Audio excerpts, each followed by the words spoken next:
The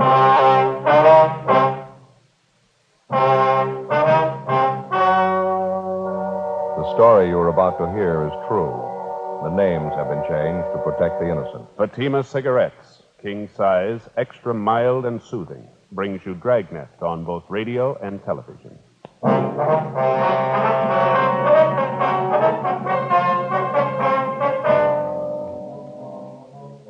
You're a detective sergeant. You're assigned to homicide detail. An unidentified man is abducted from a downtown street. The scene is checked where the man was reported taken. Bloodstains are found on the sidewalk. The abductors escaped in a gray sedan. No one saw the license number. Your job? Get him. Compare Fatima with any other king-size cigarette. Yes, compare Fatima with any other king-size cigarette. 1. Fatima's length filters the smoke 85 millimeters for your protection. 2. Fatima's length cools the smoke for your protection. 3. Fatima's length gives you those extra puffs, 21% longer than standard cigarette size. Fatima gives you more for your money. And in king-size Fatima, you get an extra mild and soothing smoke, plus the added protection of Fatima quality. Buy Fatima in the bright, sunny yellow pack.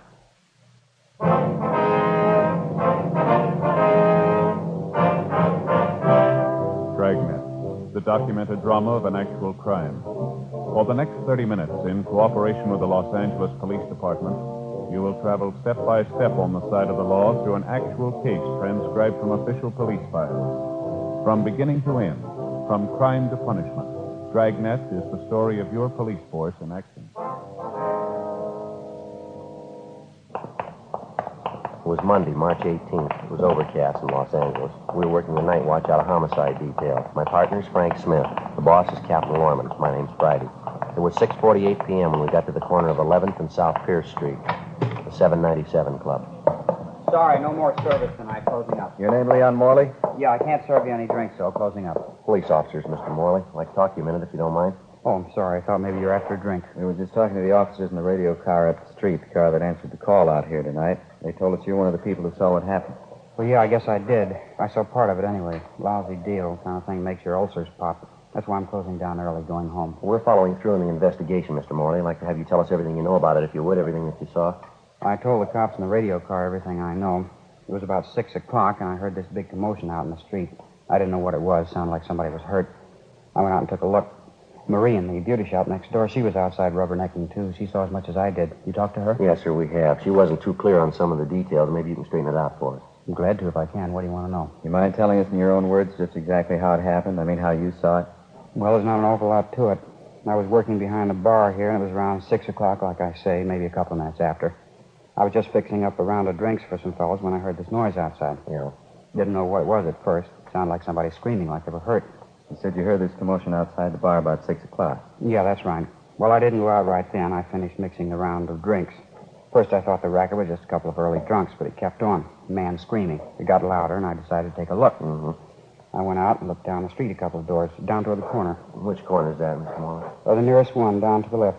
Here, I'll show you. All right, fine. I didn't know what was happening. Terrible sound. Man screaming at the top of his lungs. You recognize who the man was? No, I didn't. Never saw him before. Didn't get too good a look at him anyway. It was getting kind of dark. Here, let me show you. Over here by the window. Fine. I see it was right down there, just next to that mailbox. Mm-hmm. Well, these two guys had a hold of the man who was screaming. They were trying to drag him into a car, a gray sedan. The man was trying to fight him off. Can you describe any of these three men for us? No, I couldn't be sure about it. Like I say, it was getting kind of dark. Well, you can see for yourself they were about 75 or 100 feet away. Mm-hmm. This man they were trying to drag into the car, he kept screaming, "Leave me alone, you can have the money. Leave me alone, you can have my car." Looked like he was hurt to me, blood on his clothes. Didn't anybody try to help him? Well, you know how this neighborhood is. When there's trouble, they all cut out. They don't want to get involved. It happened pretty fast anyway. These two guys got this man in the back seat of the car, and the big guy got in the back seat with him. The smaller guy got in the front seat, and they took off. Now, which way did they go, Mr. Morley? Straight down the street there. They turned right at that corner. Mm-hmm. Did you happen to see the license number? No, I thought of it, though. They didn't turn the car lights on and went by pretty fast, too. I couldn't get a good look at it. Was it a California plate, do you know? Oh, yeah, I noticed that much. That's about all, though. What kind of a car was it? Like I told you, a gray sedan, 4-door. I couldn't tell the make. Fairly new car. Well, did you notice anything outstanding about the car, anything at all? Well, I don't know. What do you mean outstanding? Well, special markings of any kind, anything unusual, maybe some of the accessories, spotlight, anything like that? No, nothing I noticed. The rear bumper was bent out, I think. Matter of fact, I'm pretty sure of it. Rear bumper? Yeah. I saw it when they drove off. They drove right past the place here. Well, how about the men, sir? Can you describe them at all? No, one was pretty tall and thin. The other one was smaller. About the same build on the thin side. They sure must have worked that guy over. He was all bent over. Looked like he was holding his stomach. Stains all down the front of his suit. On the sidewalk, too. I guess you saw that. Yes, sir, we did. Now, you're sure that you've never seen any of these men before? Nothing familiar about them at all? No, sir, not to me. I think if I saw him before, I'd know it. Oh, just a minute. It's probably the wife. Excuse me. I'll be right back. Yeah, sure. What do you think, Joe? Well, it doesn't look too good. Stains on the sidewalk down there. If it was just a robbery, why'd they take the guy with them? Yeah, got me. Possibly might have recognized him. Well, maybe you got some, but I hope you're wrong. If he can make the hoods, good chance they're not going to turn the man loose alive. Sergeant. Yeah. It's your office on the phone. I want to talk to either one of you. Oh, I'll get it, Joe. All right, thanks, Frank. Phone straight back, Sergeant. Enter the bar. Yep. Okay, thanks. Look, Sergeant, I got to have something to quiet my nerves. How about you? Want a drink? No, thanks. Besides the woman in that beauty shop next door, Mr. Morley, did you notice anyone else around who saw what went on? No, as far as I know, Marie and I were the only ones. Just like I told you, when there's any trouble around this neighborhood, they get off the street quick. You can't think of anything else that might give us a break on this? Anything at all now? Wish I could. I think I told you just about everything. Sure feel lousy. Joe, Yeah. I'm talking to Harry. Yeah? 1A1 found the car, gray sedan. Where'd they find it? 3rd and Bixel, it was empty. Key's still in it. You sure it's the right car? Bloodstains in the back seat. 7:18 p.m. Frank and I left the 797 Club, got in the car, and drove down to 3rd and Bixel, where the abandoned gray sedan had been located. It matched the same general description of the abductor's car, a 4-door gray sedan, late model, with a damaged rear bumper. Dean Bergman from Leighton French dusted the car and succeeded in raising a half a dozen fingerprints, which he took back to the office for possible identification. The crime lab crew went over the car for additional physical evidence. The stains found on the back seat were identified as having been made by human blood. The white slip attached to the steering post showed the car was registered to a Kenneth L. Gorman at a Canal Street address. Before Frank and I left the scene, we got a report that approximately 20 minutes prior to the time the gray sedan had been located, another car had been stolen.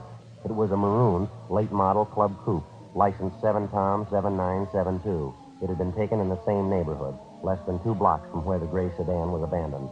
A broadcast and an APB was gotten out on it immediately. 8:05 p.m. After checking by the office, Frank and I drove down to check on the home address of the registered owner of the gray sedan, Kenneth L. Gorman. It was a white wood-frame cottage at the upper end of Canal Street. The woman who answered the door identified herself as Mrs. Elsie Gorman, a small middle-aged woman, blue eyes, partially graying hair. No, I'm sorry, officers. My husband isn't home right now. Where is he, Mrs. Gorman, do you know? Well, he went downtown to see a friend of his, business appointment. Is it anything I can help you with? Are you expecting your husband home pretty soon, ma'am? Yes, I am. Matter of fact, he should have been home long before this. I don't know what's keeping him. Told me he was going downtown to collect some money a friend of his owed him. Said he'd be right back. I don't know what could be keeping him. When do you leave the house, ma'am? About 2:30, 3 o'clock this afternoon. It's almost 8:30 now. It could be he stopped to have a beer with his friend. He usually phones, though, if he's going to be late. I don't understand these men sometimes. You and your husband own a car, Mrs. Gorman? Yes, we do. My husband has it right now. Why? What kind of a car is it, ma'am? A 49 Chevy sedan. Gray color, 4-door? Yes. License number 7T7972? Well, yes, I think that's it. Why? What's the matter? Something happened? Nothing to get worried about, Mrs. Gorman. We located the car in the downtown area, parked on a side street. The keys were still in it. Thought we'd check on it. Where was it parked? Near 3rd and Bixel. Well, that can't be right. This man my husband was going to see has his store on Alameda. It's on Alameda between 9th and 10th. No reason for Kenneth to drive the car way down on 3rd Street. Possible he might have had another business appointment down there, ma'am. Maybe something he didn't mention to you. Well, I don't know. I suppose it is possible. You'd think he'd call, though. He usually does when he's going to be out late like this. What about this man your husband was going to see, Miss Gorman? You happen to know who he is? Yes, Fred Bernard. He's in the sheet metal business. Has his shop on South Alameda. He owed my husband $300. My husband went down this afternoon to collect it. Is he a friend of your husband's, is he? Oh, yes, they're good friends. Fred and my husband have done business for years. There wasn't any ill feeling between them about this debt. No, of course not. It was just a bill for some materials. Why do you ask that? Just routine questions, ma'am. Can you think of anyone at all who might have a quarrel with your husband? Somebody who has a grudge against him, maybe? No. Why are you asking questions like that? Is there something wrong? Something you're not telling me about? No, ma'am. It's just a routine check, Miss Gorman. Nothing to worry about. I want to make sure he's all right, that's all. The way you talk, it isn't all right. It's far from right. Ken, it's never gone this long without calling me. There must be something wrong. No use getting yourself all worked up, ma'am. You admit your husband might have had another appointment after he left Bernard. By the way, have you checked with Mr. Bernard yet, ma'am? No, to tell you the truth, I haven't. I don't usually like to call my husband when he's out on business. I don't like to bother him. This is different, though. I think I'll call Fred Bernard right now. It's a good idea. Do you mind if we wait, ma'am? No, not at all. It'll only take me a minute. Excuse me. Yes, ma'am. What do you think? Well, I don't know. Doesn't look too good, does it? Car's abandoned, stains in the back seat. Name's late in getting home. It's all there. Could be anything, couldn't it? Doesn't look good. Sergeant? Yes, ma'am. I just talked to Fred Bernard. He said my husband's been there and left. What time did you leave Bernard? About 3:15, 3:30. Fred Bernard paid my husband the $300 he owed him, and my husband left. Fred told me my husband asked him if he wouldn't have a glass of beer with him, but Fred said no, he was busy. So my husband said all right, he was going to have a beer at home. Told Fred he was going right home. That was at 3:15 this afternoon. Yes, ma'am. There must be something wrong, I know it. It just isn't like my husband. He wouldn't leave the car like that. If he was late, at least he'd call me. Oh, would you excuse me again? I've had the dinner on the stove and boiled away to nothing. I want to turn it off. Yes, ma'am. Go right ahead. I hope it works out all right. Seems like a nice woman. Yes, she does. Sure doesn't figure, does it? He's had plenty of time to get home. No reason why he shouldn't be here by this time. Well, I can think of two. Yeah?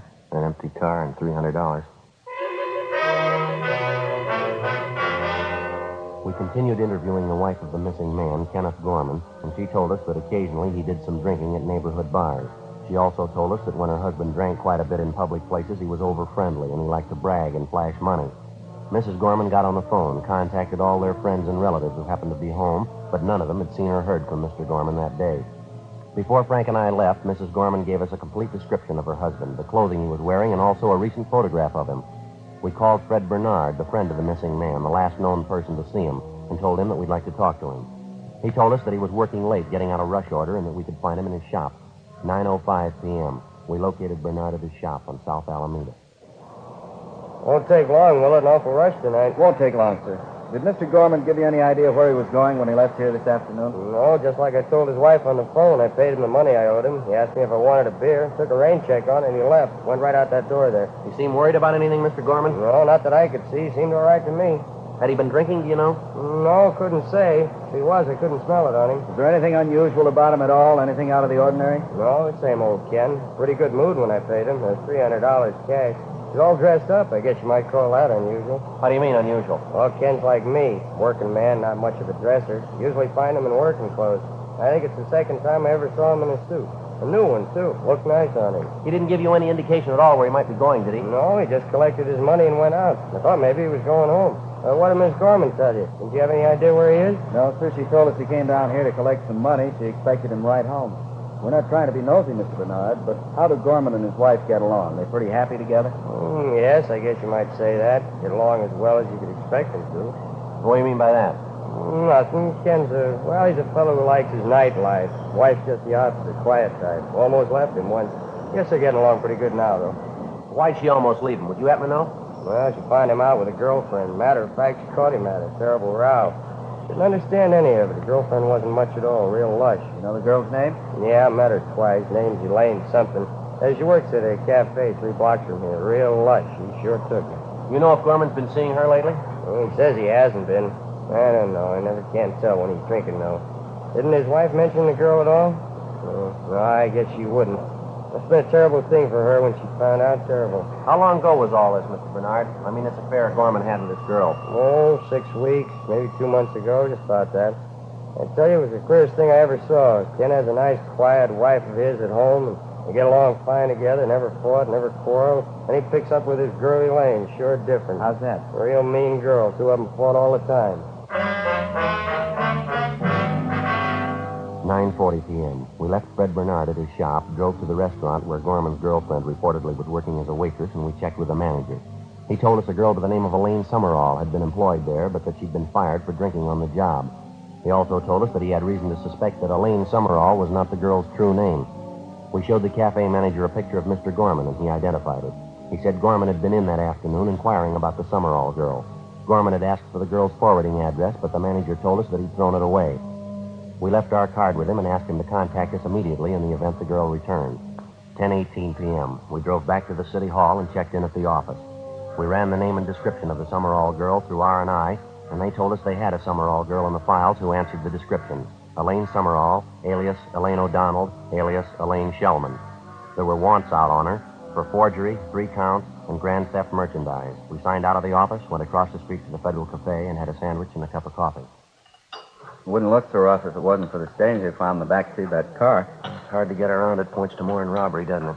M.O. sure strikes me pretty funny, pulling the man off the street like that. Must be either hard up or crazy, huh? Federal Cafe. Just a minute. Friday?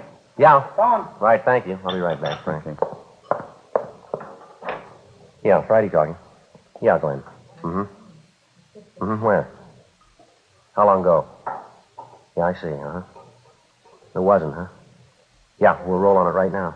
Tell them we're on our way in, will you? Yeah, right. Thanks, Glenn. Bye. Yeah? Chandler. They just found the maroon coupe, the one stolen in the neighborhood where Gorman's was dropped. Where'd they find it? Picked it off going up through Lancaster, sheriff's deputies. Does it look good on our job? Well, there were 2 men in the car. One of them had a knife, bloodstains on their clothes, all over the inside of the car. How's it figure? It doesn't. Not a scratch on either one of them.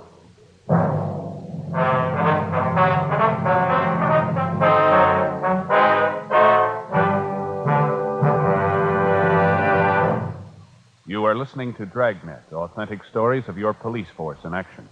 Friends, because of its quality, its extra mildness, its better flavor and aroma, more smokers coast to coast are switching to king-size Fatimas every day.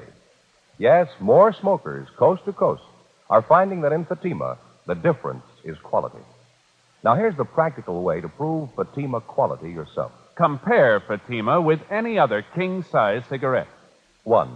Fatima's length filters the smoke 85 millimeters for your protection. 2. Fatima's length cools the smoke for your protection. 3.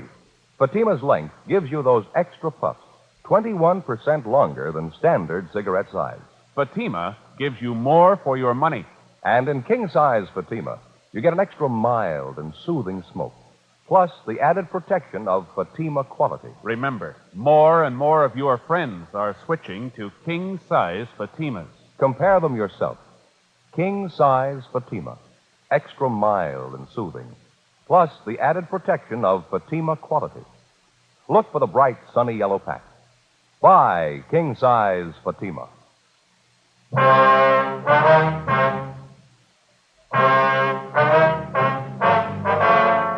Monday, March 18th, 10:40 p.m. After we received the report that the stolen maroon coupe, along with the 2 suspects, had been recovered north of the city in the town of Lancaster, Frank and I stopped by the record bureau and checked to see if there was a make on either one of the suspects. The first one, Paul Mike, white male American, 32 years, 5'11", 150 pounds, brown hair, brown eyes. He had a long felony record, including burglary and robbery. He'd served sentences in both San Quentin and Folsom, and there was a warrant on him for violation of parole. The second suspect, Floyd Compton, white male American, 34 years, 5'8", 135 pounds, black hair, brown eyes. His record included arrests on suspicion of burglary, 4 grand theft merchandise, and 3 drunk arrests. He was a petty thief known to us as a shoplifter. He'd never served time in a penitentiary. 10:55 p.m. Frank and I, with identifying photographs of the 2 suspects, left the city and drove north. We checked in at the Lancaster Sheriff's Office substation. Captain Walker Hannon briefed us on the details of the arrest, and then he showed us back to the cell block where the 2 suspects were being held. He told us neither of the men had been questioned because the officers there weren't acquainted with the facts of the case. He also informed us both men had been separated from the time of their apprehension. Captain Hannon had Paul Mike taken from his cell, and he was brought to the captain's office where we started to question him. It went slow. I don't think I understand you, Sergeant. What's all the excitement about? You can answer that better than we can, Mike. Answer what? What do you want to know? The car, Mike, the bloodstains. What about them? A little unusual, wouldn't you say? I don't know anything about any bloodstains. If they're in the car, I don't know how they got there. It isn't my car. Yeah, we know that. What about the stains in your clothes? Well, I don't know. We were sitting in the car there. Maybe the stains rubbed off on us. You got a cigarette? Only one thing wrong with that story, Mike. The stains were on the wrong side of you. All right, so I had a fight. Got hit in the nose. What's that, a law against it? I got a hunch, Mike. Yeah? You're lying. Where'd you get that car? I told you where I got it. Me and Compton were bumming a ride on San Fernando Road. This spook came along in the maroon coupe and gave us a ride. A couple of miles this side of Lancaster, he stopped the car and got out. Said he'd be right back. Walked right out into the desert. That right? Yeah. Waited for him to come back. Waited a long time. Honked the horn, yelled for him. We finally gave it up. Matter of fact, Compton and me got a little scared. Thought maybe the car was stolen. I didn't want to get caught in a hot car. I'm an ex-con. I couldn't stand the heat. The truth, I'm squaring with you. What about the money, Mike? Huh? The money. They booked you in with $133 in your pocket. Oh, yeah. I got lucky in a crap game last night. I was pulling out. How about the pocket knife? Blood stains on it? You win that in the crap game, too? No, matter of fact, it was in the car. Found it right there on the seat. Big coincidence, Mike. Somebody leaves you a car, blood stains on the inside, stains on you and your partner, pocket knife, stains on that, too. You're on parole, leaving town without notice, driving a car you're not supposed to be driving, pocket full of money you got no way of accounting for. Face it, Mike. What do you mean? Face it, you're dead. Flag on your card now. Parole officer wants you. Now, how about the truth? What do you mean the truth? I've told it to All right, you. now, come on. Let's save time for all of us, Mike. You've been around long enough. You've graduated. You know we're not going to buy that line. What line? How can I explain things to you? You won't believe me. I told you nothing but the truth since I walked into this room. You won't believe me. You got a cigarette? How do you account for the blood in your shirt? I told you I had a fight. Guy hit me in the nose. Happened right down there in L.A. You can check it. Where'd it happen? Bar, downtown. There's a lot of bars downtown. Well, place on South Pierce. I go there sometimes. What's the name of it? 797 Club. Ask anybody in there. You said it happened tonight? Yeah, about 8 o'clock. Just before we cut out. Guy hit me right on the nose. Real rough one. You got a cigarette? What time did you say you had that fight? About 8 o'clock. You sure of that? Sure, why? You're not doing too well, Mike. Now what's the matter? We were at the 797 Club tonight. We talked to the owner. So what? We were there at 6:35. He locked the place up and went home at 6:45. He was sick. 797 Club? Yeah, that's right. Now, where were you at the time of the robbery? I want an attorney. I'm not saying anything else, trying to frame me. Take me back to my cell. Any way you want it, Mike. Let's go. What's the use? Tell them the truth and they don't believe you. How about that cigarette? Captain, would you have the jailer return this one and bring in copy? How about that? He couldn't tell the truth if it helped him. Hope we do better with his partner. Well, we're going to have to. We know we're on the right track. The big question is, what have they done with Gorman? Big guess. 1,000 places they could have dumped him between here and L.A. I hate to make book on his chances. Everything points to a killing, doesn't it? Mike looks like the one who could handle it. Come on in, Tom. Over here. Sit down. Yeah. My name's Friday. This is Smith, my partner. Hi. Branched out of your class, haven't you, Compton? Running in the big time here? What do you mean? We haven't done anything. Robbery, kidnapping, grand theft auto. You're moving pretty fast. Didn't Mike tell you? This guy gave us a ride. He stopped the car and walked away. We didn't steal the car. Thought the guy was lost. We drove in here to get help. Let's take it from the top. Where'd you spend the day? Who were you with? Mike, he stayed overnight with me. Both slept till about 2 o'clock, got something to eat, and went to his show. Got out about 5. What'd you do then? Went to this bar downtown. Didn't Mike tell you? You were with him, weren't you? Sure, I was with him. He'll tell you that. He did. And you didn't do anything wrong, did you? No. Then what are you worrying about? Let's forget Mike now. You level with us, will you? You're getting it straight. I didn't do anything. Mike says he can't stand another beef. Can't afford it. He's 2 up right now. I know that. Well, we believe him, Compton. Mike's done too much time. He couldn't make another trip easy. We think he's telling us the truth. Well, so am I. What are you getting at anyway? All right, now let's get on the bandwagon while you can. We don't need you, Compton. If you talk or not, it doesn't make any difference. Just a minute. Can I talk to Mike? All right, we'll give it a try. Frank, you want to ask him? Yeah, okay. Be right back. Now, let's pick up where we left off. The blood stains on your clothes, stains inside the car. Where'd they come from? Mike told you, didn't he? Yeah, you tell us. What for? Why can't I wait till Mike gets here? All right, what about the money? You want to explain about that? Nothing to explain. I saved it. What kind of work do you do? Odd jobs around town, any place I can find them.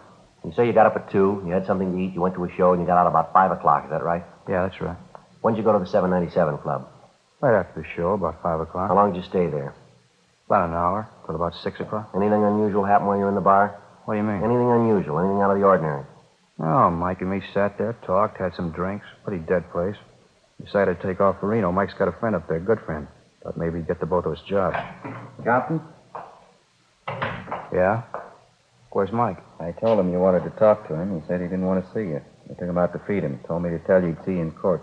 What do you mean, see me in court? I think you got it, Compton. We told you we didn't need you. Come on, we're tired. You're going to lock you up. What'd he say? What'd he tell you? Now, look, fella, we're tired. You wanted to go the hard way. All right, you'll get the answers in court. Well, what did he say? What'd he tell you? Come on, let's go. You should have known better. Mike's not going to ride your beef for you. He was in it all the way. It's his idea and it's his beef, not mine. I argued with him. I know he shouldn't have gone along crazy. Yeah, come on. It's the truth. The whole thing's Mike's. It's his knife, too. Met the guy in some bar, and he was real high, talking about some dame he was looking for, a girlfriend. Guy bought us a couple of drinks, had a big roll of bills. Mike framed the whole thing. Yeah? Yeah, he wanted to roll the guy. He left, got in the guy's car, and drove with him way toward town. Mike was driving. I didn't know where he was heading for. All of a sudden, the guy says he wants another drink. Mike didn't want to stop, but he was making a racket. Finally pulled up by the 797 Club. We got out. Then the guy changes his mind. He wants to go home. Mike tried to talk to him, but he wouldn't listen. Mike pulled a knife and cut him. Then he slugged the guy, and the two of us pushed him in the car and took off. Where'd you go from there? We cruised around till we found another car, maroon coupe. The out of that one, dumped the gray sedan, and took off up this way. Right. Look, it's the truth. I'll even tell you about the guy. What happened to him? You got flashlights in your car? The man's still alive? I don't know. He was when we left him. 1:45 a.m. The Lancaster Sheriff Substation contacted the local emergency ambulance, and they were instructed to follow our car. Along with the suspect, Floyd Compton, Frank and I got in the car and headed south, following his directions. After several tries at locating the spot where Mike and Compton supposedly left their victim, we finally found where they'd parked their car on the side of the road. We got out, and Compton led us back across a stretch of sand to a thick clump of sagebrush about 300 yards off the highway. The victim, Kenneth Gorman, was lying face down. His hands and feet were tied together. It was fairly evident that he'd lost a good deal of blood and that he was in a state of severe shock. He was placed on a stretcher and placed in the ambulance. All right, Compton, that's it. Let's go. Be real tough.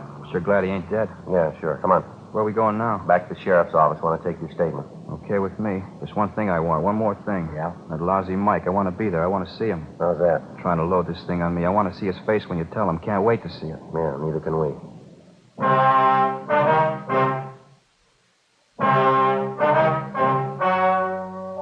The story you have just heard was true. The names were changed to protect the innocent. On July 12th, trial was held in Superior Court, Department 84, City and County of Los Angeles, State of California. In a moment, the results of that trial. And now, here is our star, Jack Webb. Thank you, George Fenneman. Friends, once again, I'd like to ask you to compare Fatima with the king-size cigarette you're now smoking. When you do, I'm convinced that you'll agree that king-size Fatimas do give you more for your money. An extra mild and soothing smoke, plus the added protection of Fatima quality. Remember, Fatima in the bright, sunny yellow pack. And remember, in Fatima, the difference is quality.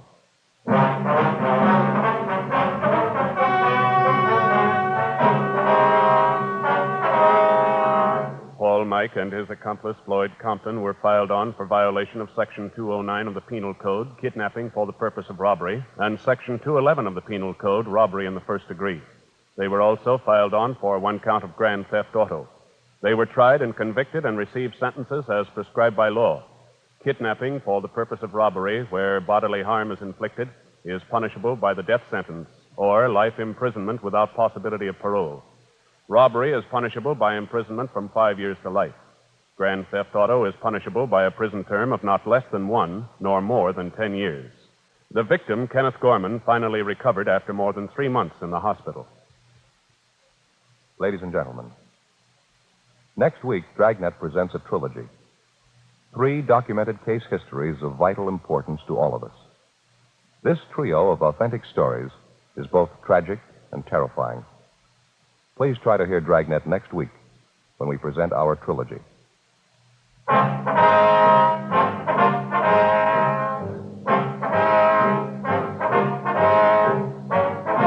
You have just heard Dragnet, a series of authentic cases from official files. Technical advice comes from the Office of Chief of Police W.H. Parker, Los Angeles Police Department. Technical advisors, Captain Jack Donahoe, Sergeant Marty Wynn, Sergeant Vance Brasher. Heard tonight were Vic Perrin, Virginia Gregg, Sam Edwards. Script by Jim Moser. Music by Walter Schumann. Hal Gibney speaking. Ladies and gentlemen, you may now read Dragnet every day on the comic page of your favorite newspaper. Please consult your local daily paper. King Size Fatima has brought you Dragnet, transcribed from Los Angeles.